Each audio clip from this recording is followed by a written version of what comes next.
I'm Sam, and this is my 1965 prison-style mini-moke. It's not actually genuine, but it's done up in the style of the original series, and I had it for about 12 years. And I was introduced to moking by a friend when I went to North Wales to one of the prisoner conventions, and fell in love with cars and managed to buy one myself. So I just enjoy taking it out, particularly on a day like this.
The BBC rent out their facilities to other companies, including Sky Television.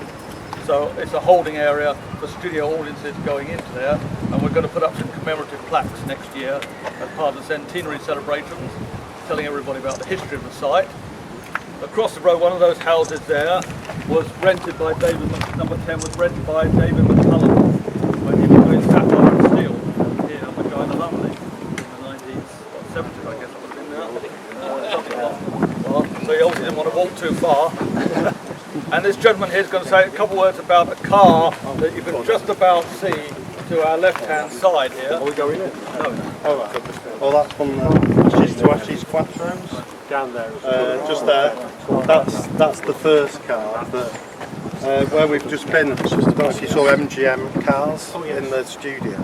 They bought that car for Ashes to Ashes. Then at the end of Series 1, we needed to buy another one, and they lost the contract, so it went to a company called Action Cars. And then it was that car and one other that went through the whole show, and the other one got shot up at the end. But that's been fixed up and repaired again. But that's the main hero car. Ashes to Ashes car, it's the entrance.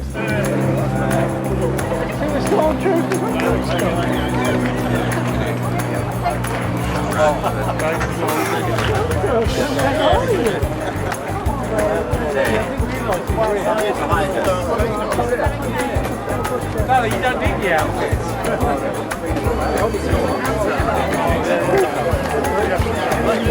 Yeah, it's like the part of the photo.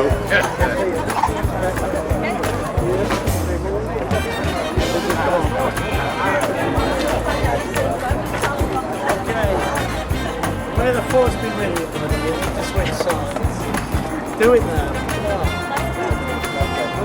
I'm going to put my glasses on. You're losing the end, you know that. That's good, thanks very much.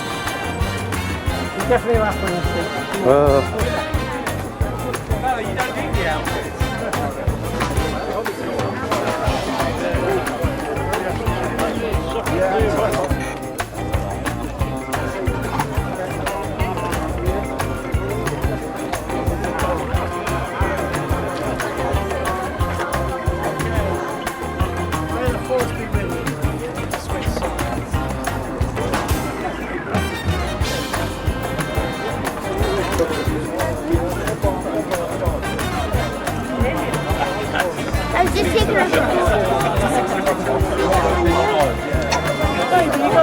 Haven't got any charge.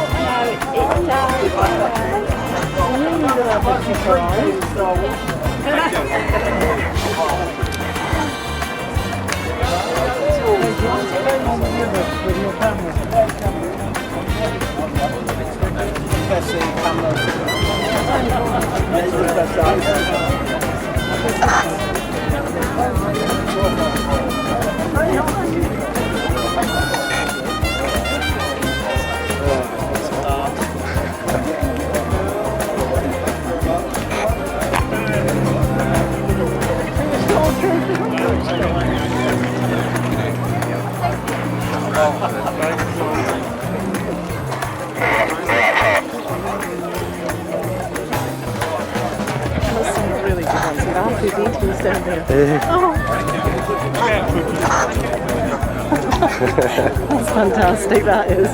Blending into it. I can't see. I'm just thinking if I hold it right now.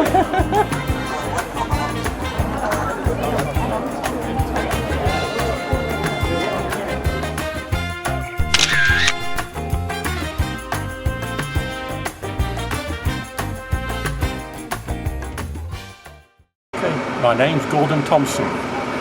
I started in the industry in late 1966, early 1967 as a production runner at Metro-Goldwyn-Mayer Studios at Boreham Wood on Elstree Way.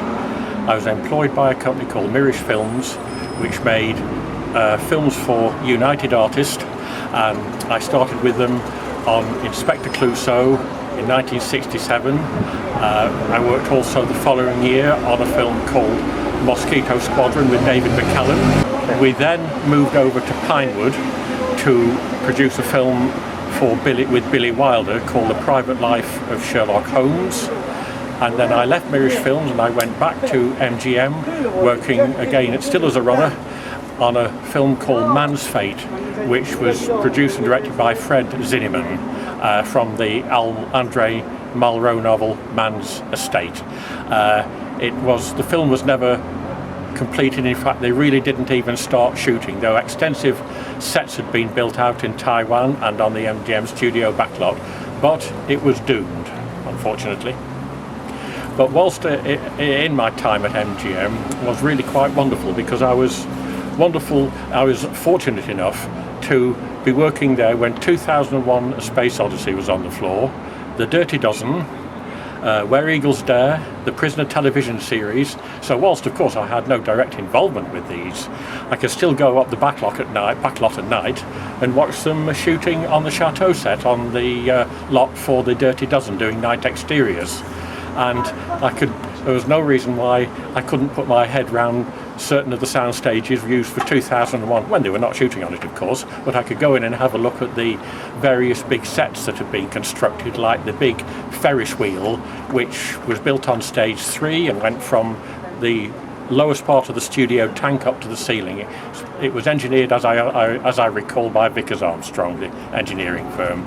I also went and had a look at the other sets they were made, and all of them were truly marvellous, or at least they were to me. I used to love, one thing I find interesting about any studio, to me, it sounds a bit old-fashioned or almost possibly a bit corny, but it's its backlot. Because it says an awful lot about it, about what it's done and what might remain.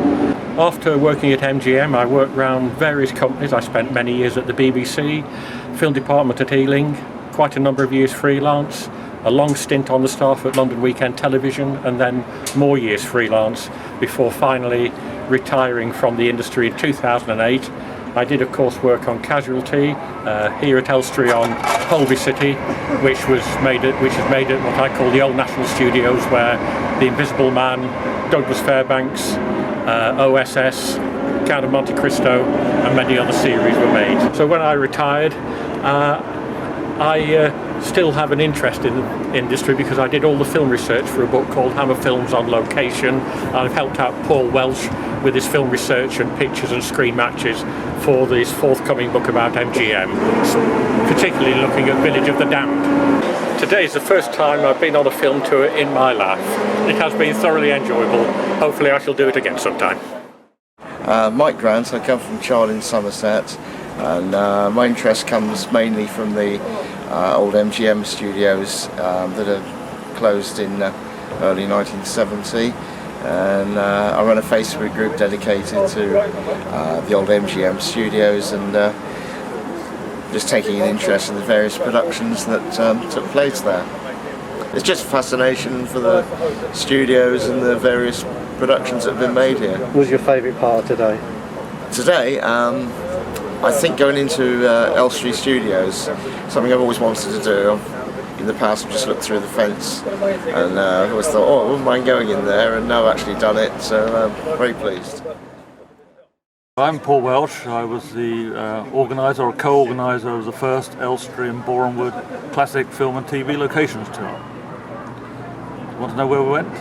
Yes, well, where we went today, we started off from the Borehamwood railway station. It's been themed around the film and television history. We then went to High Cannons, that's appeared in many films and television series. We travelled on then through Shenley, looked at St Bothol's Church, which has appeared in 2 or 3 films, The Devil Daughter, and TV series like the Sweeney, different things over the years. We then went through into Radlett and on to Letchmore Heath, which was the site of Village of the Damned, classic 1960 film. Following that, we travelled on to the Edgeworthbury Country Hotel. It's now owned by Laura Ashley chain, and there we looked at the exterior of the hotel, which appeared in a number of films: The Devil Right Out, Score for Scoundrels. It appeared in TV series like The Avengers, films like A Clockwork Orange, and TV series like The Saint and The Persuaders and Holby City. And we then travelled onwards to the Mops and Brooms, where we had a lunch break. The Mops has appeared in the background of several TV shows over the years. Following that, we went on to the Itc Triangle, which is just outside of Shenley, which appears in a number of things, including on the buses, but appeared in a number of ITC TV series as a location. And we went then back into Borehamwood to Canterbury House, that appears in the Clockwork Orange, Stanley Kubrick picture, and it appears in the background for EastEnders and other TV series. before doing a walking tour of some of the locations in Shenley Road off of Borehamwood, which included the Avengers and the Saint and the Prisoner locations and the BBC Elstree Centre, before finishing up at Elstree Studios, where we were greeted by characters dressed up as Star Wars, which was made there in 1976. And that was it. It's all over, it's gone, it's finished, thank God for that.